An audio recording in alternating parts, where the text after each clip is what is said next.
เดี๋ยวมื้อนี้ก็ให้โทรบอกยายกองนัดอุปชาโลดแต่ว่าให้เพิ่นเลื่อนไปจัก3 มื้อแน่นะบ่แม่นเอามื้ออื่นหรืออย่างนั้นไปจักให้เพิ่นถ้าเพิ่นมีเวลาเลื่อนได้ก็เลื่อนคือจัก3 มื้อมื้อที่4จังเป็นการบวชจังซี่นะต้องโทรมันก็ท่าอยู่อีกผู้หนึงนั่นแหละ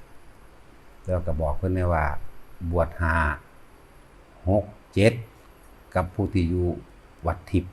แล้วก็บวช4 2ถ้าได้มือแล้วก็โกนหัวไว้โลดพวกนั้นเพราะฉะนั้นบ่ได้โกนยากแล้วโกนแล้ว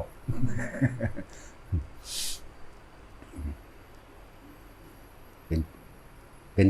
7กับวัดทิพย์นะครับ4 2นั่นแหละเอาไปบวชนำกันโลดเพื่อให้คนที่บ่ทันมาตอนนี้อยู่นี่4แล้วเนาะเรื่องหลักนี้แล้วบ่นั่นยังอยู่1 2 3ใช่ครับผู้ที่4หรือบ่ได้ขึ้นมาผู้ที่5ไปทำธุระอยู่6 7กับวัดทิพย์แล้วก็4 2บอกเพิ่นได้ว่า4 2เอาไปบวชพุ่นเลยมันเป็นของเฮ็ดได้ยากอยู่ดอกการบวชขนาดบวชมานอนกินอยู่ซื่อๆนี่มันก็ยังยากเนาะสิว่าอีหยังสิมาเฮ็ดมีข้อวัดปฏิบัติทั้งกินข้าวเทื่อเดียวฉันเทื่อเดียวนั่งอาสนะเดียวบิณฑบาตทุกมื้อแล้วก็ละความเคยชินทางโลกเคยร้องเพลงเคยเบิ่งหนังเคยซื้อเลขซื้อเบอร์หวยหลายๆอย่างนั่นแหละยากอยู่แต่ว่าก็บ่ยากสำหรับคนที่ตั้งใจมุ่งมั่นแล้วเพราะชีวิตของพวกเฮาผ่านอีหยังมาหลายคักแล้วพอสิรู้ว่าอีหยังเป็นอีหยังพอสิรู้ว่าอันใดควรอันใดบ่ควรพอสิรู้ว่าดิ้นรนขนขวายไปก็เพียงแค่หากินซ้ำตายบ่มีอีหยังที่ถูกนำไปได้ในรูปวัตถุต่างๆมันหูอีหยังมากแล้วล่ะจักสิแสวงหาไปอีหยังขนาดนั้นก็ว่าไปแต่เฮาคนที่ใช้ชีวิตทางโลกถ้าเข้าใจคำว่ามัชฌิมาในการใช้ชีวิตคือเห็นความสำคัญว่าอาหารเครื่องนุ่งห่มที่อยู่อาศัยยารักษาโรคนี่คือสิ่งที่จำเป็นสำหรับการดำรงชีวิตไปเพียงตายส่วนความอยากได้อยากดีอยากมีอยากรวยยังก็เป็นธรรมดาอยู่แต่ว่าให้มันเป็นสัมมาอาชีโวเรียกว่าเลี้ยงชีพโดยชอบประกอบโดยธรรมบ่แม่นเลี้ยงโดยมีความโลภแย่งชิงเบียดเบียนกันเอาและสิ่งที่เฮ็ดให้คนหลงไหลมากที่สุดซึ่งมันบ่แม่นของสำคัญหรือจำเป็นในร่างกายในชีวิตเด้ยศถาบรรดาศักดิ์อำนาจเกียรติยศศักดิ์ศรีสรรเสริญเนี่ยเป็นส่วนเกินดอกอันนี้เป็นของหลอกลวงเป็นของเหมือนกับว่าอยากเฮ็ดให้เฮานั่นหลงไหลไปทำผิดเป็นของหล่อเพื่อให้ตกไปสู่ที่ต่ำกับจิตใจต่ำจิตใจคำว่าที่ต่ำคือเลวทรามเบียดเบียนข่มเหงรังแกเอาเปรียบคนทุกข์คนยากบ่มีคุณธรรมบ่มีความเป็นกลางนี่เรียกว่าสิ่งทั้งหลายเหล่านั้นเป็นเครื่องลวงหลอกล่อให้คนลงนรกแต่เขาก็บ่เชื่อดอกแต่ว่าพวกเฮาก็เบิ่งเอาในตัวเองแหละนรกดิบเป็นจังไดนรกดิบคือบ่ทันได้ตายเวลามันโกรธเกลียดเครียดแค้นหวังทำลายผู้อื่นเวลาบ่ได้ดังใจมันสิคิดใครควรนอนบ่หลับพลิกพุ่นพลิกพี่ถ้าพอมีปืนมีมีดแต่พอสู้ได้มันก็สู้มันก็ฆ่าไปเลยเด้นี่นรกดิบอารมณ์ความรู้สึกกระเล่าร้อนกระวนกระวายฟึดๆปัดหาความสงบบ่ได้นั่นแหละนรกดิบแต่มันตายในอารมณ์ความรู้สึกโกรธเกลียดเครียดแค้นหรืออารมณ์ความรู้สึกที่อยากได้บ่รู้จักพอหมู่นี่นรกเบิดถ้าเข้าใจชีวิตว่าสิ่งที่สำคัญที่สุดในสัตว์ทั้งหลาย อาหารเป็นที่หนึ่งอยู่แล้วที่อยู่อาศัยอาหารที่อยู่อาศัยเพียงพอในการประกอบดำรงชีพหาเลี้ยงเจ้าของเองซ้ำตายเอาละเสื้อผ้าเครื่องนุ่งห่มต่างๆป้องกันร้อนและหนาวบ้านก็มีพ่อได้มุ่งบังพ่อได้ออกไปหากินซ้ำตายมันสิมีหยังวะนั่นแหละยารักษาโรคคือเวลาเจ็บปวดก็พ่อได้หามาระงับบ่อยมันเจ็บมันปวดนั่นแหละเสียให้มันหายมันบ่หายดอกมีแต่ตายบ่ได้เศร้าอีหลียักอย่างดอกนั่นแหละทั้งโลกหังหาหังเห็นหังใดหังภูมิใจหังพอใจหังแบกได้บาดนี่หังหวงหังยึดในทางโลกเป็นสั่นส่วนทางธรรมนั่นน่ะยุทธหาจึงเห็นยุทธเป็นจึงรู้นี่คือทางธรรมทางโลกหังหาหังดินรนหังแสวงหาใจนั่นน่ะปรุงแต่งสร้างภพสร้างภูมิไปเรื่อยๆบ่จักจุดเด้อารมณ์ก่อเขาอารมณ์ความรู้สึกในความพอใจเลยบ่พอใจนี่เหมือนกับว่าถ้าเป็นกระบอกหรือเป็นทีหมกถ้ามันมีหม่องเก็บก็ใจเฮาน่ะเป็นหม่องเก็บถ้าเปรียบเทียบว่ามันมีห้องเก็บความพอใจก็เก็บยัดลงไว้ความบ่พอใจก็เก็บยัดลงไว้ทับไว้ตลอดนี่คือทางโลกแล้วก็เวียนว่ายตายเกิดไปกับ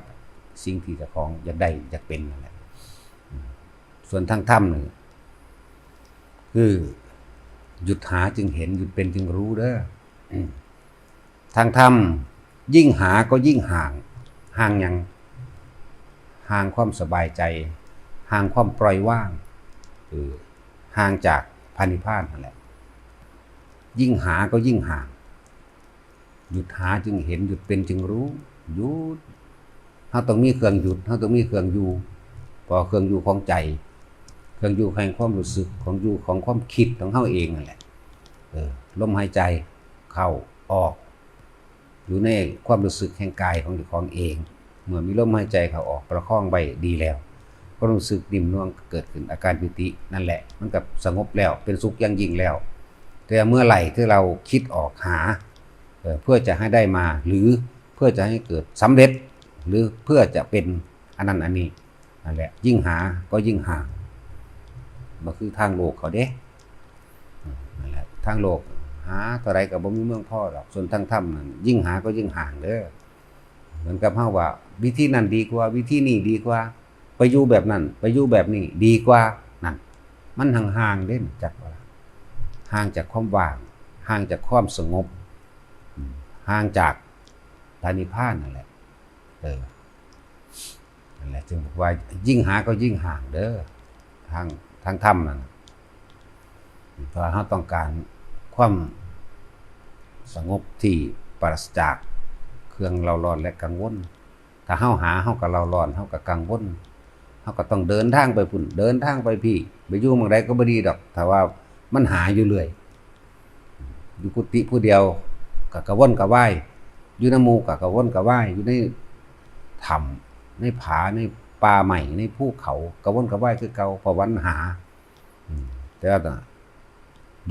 ยุดหาดิหยุดอยู่ตรงใดล่ะหยุดอยู่ตรงลมหายใจนั่นแหละทางธรรมมันแบบหนึ่งส่วนทางโลกห่างหาห่างใดแต่ว่าจบบ่เป็นได้ล่ะ